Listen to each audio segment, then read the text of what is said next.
Guys, good morning. খুশি উঠে চলে তোমাদের সবাইকে ওয়েলকাম। তো দেখো, সকাল সকাল চলে এসেছি নিউ একটা ব্লগ ভিডিও নিয়ে। এখন সবে 5টা বাজতে যায়। তো আমি উঠেছি 4টের সময়, উঠে এ কাজ ও কাজ করতে করতে 5টা বাজতেই যায় প্রায়। তো দেখো, ওইদিকে ভাত বসিয়ে দিয়েছি, গ্যাসে ভাত বসিয়েছি। আজকে উনুনে বসানি, কারণ আজকে আছে আমার হসপিটালে যাওয়ার ডেট। আজকে 19শে ডিসেম্বর। তো 19শে নভেম্বর আগের মাসে রিপোর্ট করেছিল, মানে রক্ত নিয়েছিল। তো আজকে তার রিপোর্টটা দেবে, আরও ডক্টরের কাছে চেক আপ আছে। তো আর একটা রিপোর্টের জন্য ডেটও দেবে আজকে। তো সেই জন্য যাওয়া হবে। তো দেখো, ভাত তো বসিয়ে দিয়েছে, ওদিকে গামলায় করেছে, ডেস্কিতে করে ভাত বসিয়ে দিয়েছি।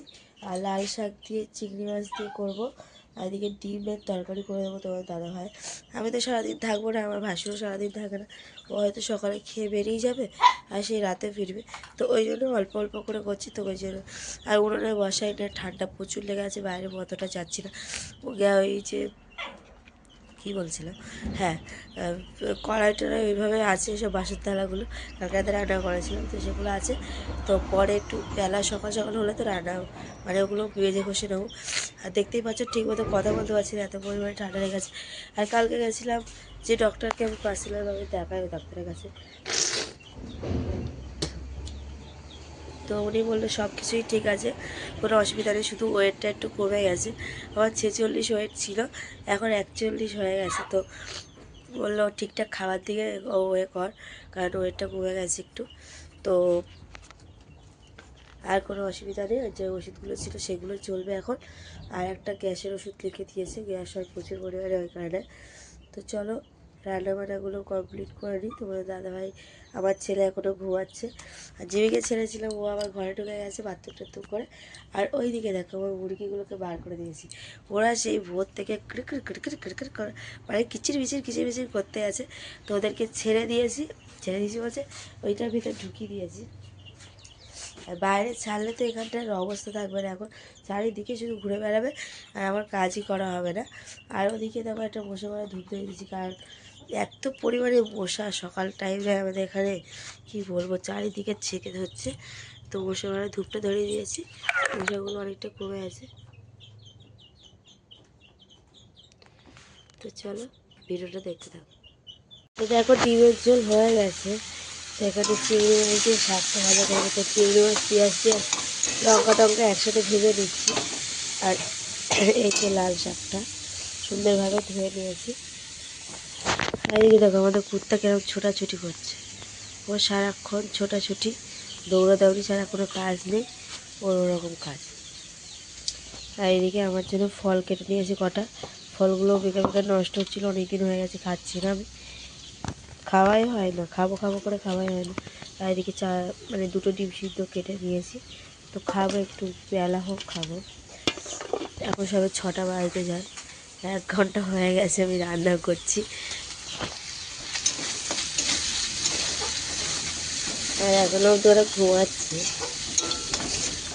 রান্নাটা তাড়াতাড়ি কমপ্লিট, আজকে তাড়াতাড়ি রান্নাটা কমপ্লিট হয়ে গেল। অন্যদিন দেরি করে বসাই, এরকম টাইমে রান্না বসাই, তো দেরি করে রান্নাটা হয়। এইদিকে দেখো, সকালেও হয়ে গেছে, বাইরে ওয়েদারটা কত সুন্দর লাগছে, ঠান্ডা ঠান্ডা।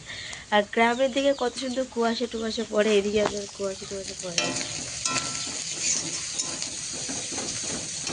আর ওরা ফুল দমে ঘুমাচ্ছে, দুই বাচ্চাটা ঘুমাচ্ছে। আমার মধ্যেই রান্না কমপ্লিট করি, কারণ আমাকে তো আবার বেরোতে হবে সকাল সকাল। তাড়াতাড়ি না গেলে, ওই সরকারি হসপিটালে একটাই প্রবলেম, তাড়াতাড়ি না গেলে লাইন পড়ে এতটা পরিমাণে, আর প্রচুর লেট হয়। এমনি যতই তাড়াতাড়ি যায়, আমাকে সেই 4টের সময় বাজে আসতে হয়। সারাদিনে ঘুম খেলা এঘর ওঘর করতে করতে সেই 4টে বেজে যায়। তো ওখানে গিয়ে ওই জন্য ভিডিও করার টাইম পাই না। তো চল কমপ্লিট করে দিই। তো দেখো, ফাইনালি বেরিয়ে পড়েছি হসপিটালের উদ্দেশ্যে। তো এখন বাসে আছি, বাসের ভিতরে বসে। তো একটু একটু করে ভিডিও করেছিলাম, বেশ ভিডিও করতে পারিনি, এই যে যাচ্ছি। আর বাসটা হঠাৎ করে রুবির এখানটায় দাঁড়িয়ে যায়, কারণ ওখানে সিগন্যাল পড়েছিল। তো সাইডে এখানটায় একটুখানি দাঁড়িয়েছিল। তো তারপরে কিছুক্ষণ পরেই ছেড়ে দিয়েছে সিগন্যাল ছাড়ার সঙ্গে সঙ্গে। আর বাসে করে আসা মানে যেখানে সেখানে দাঁড়াবে, তো হসপিটালে এসে লাইনে দাঁড়িয়ে ডক্টর দেখে এই যে বসে আছি রিপোর্টের জন্য। রিপোর্ট আছে 2টোর সময়। 1 মাস আগে রিপোর্ট করেছিলাম, 1 মাস পরে দেওয়ার কথা। তো রিপোর্ট দেবে 2টোর পরে, তো সেই জন্য বসে আছি চুপচাপ। আর কী করবো, খিদে লেগে গেছে, সকাল থেকে না খেয়ে চলে এসেছি, তাই এটা ওটা খেতেই আসি। আর সারাদিন হসপিটালে এলে মানে সারাদিন বসে থাকো, কিছু করার নেই। তারপর নিয়েছিলাম একটু পেয়ারা মাখা। তো এই যে পেয়ারা মাখাটা খেতে খেতে দেখি ওই সাইডে যে বাচ্চাগুলো হাঁটছে, দেখছি ওরা কি সুন্দর নাচছিল। তো এই যে এখানটায় নেবো রিপোর্ট, কত লাইন পড়েছে দেখো। এদের হবে তারপরে আমার রিপোর্টটা দেবে। তো এই যে আমি এটা বসে বসে খেয়ে নেবো, কিছু করার নেই। আর মেয়েটা নাচছে দেখো, এই যে একটা বাচ্চা মেয়ে আর ও দুজনে মিলে নাচছে আর হচ্ছে ব্যায়াম করছিল। তো এই যে বসেই আছি, কিছু করার নেই। আর পিছনে ওই যে ওরাও নিতে এসছে রিপোর্ট। তো রিপোর্টটা দেওয়া হবে, তারপরে বাড়ি যেতে পারবো। অনেকেই ছিল, সব 2টোর পরে এসেছিলাম, আমি তাড়াতাড়ি এসেছিলাম কারণ ডক্টর দেখানোর ছিল। কিছু করার নেই, তাড়াতাড়ি এসেও ফেঁসে গেছি। তো এবার থেকে রিপোর্ট নেওয়ার হলে 2টোর পরে আসবো। তো তারপরে রিপোর্ট টিপোর্ট নেওয়া হয়ে গেছে, এই যে 2টো বাজে। তো আমি বসে আছি বাসের জন্য, বাসটা এলে বেরিয়ে যাবো। তো চলো।